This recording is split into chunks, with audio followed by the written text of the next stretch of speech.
Ar žinai tą jausmą, kai pagrindinis rūpestis yra tiesiog ganyti debesis arba žiūrėti į tekantį vandenį?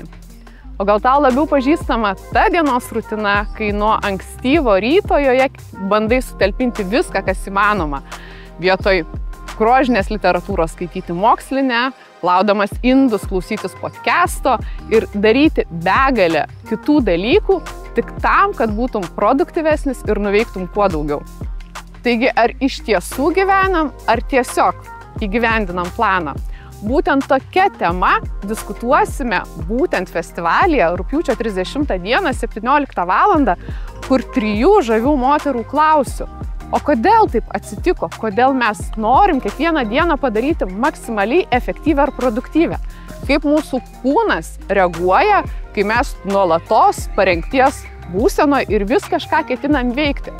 O gal šiuolaikiniam žmogui kitaip nebeįmanoma ir tiesiog teks išmokti gyventi kitaip.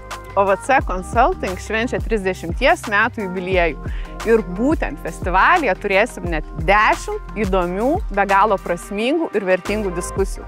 Taigi susitikim vasaros pabaigoje Bernardinų parke.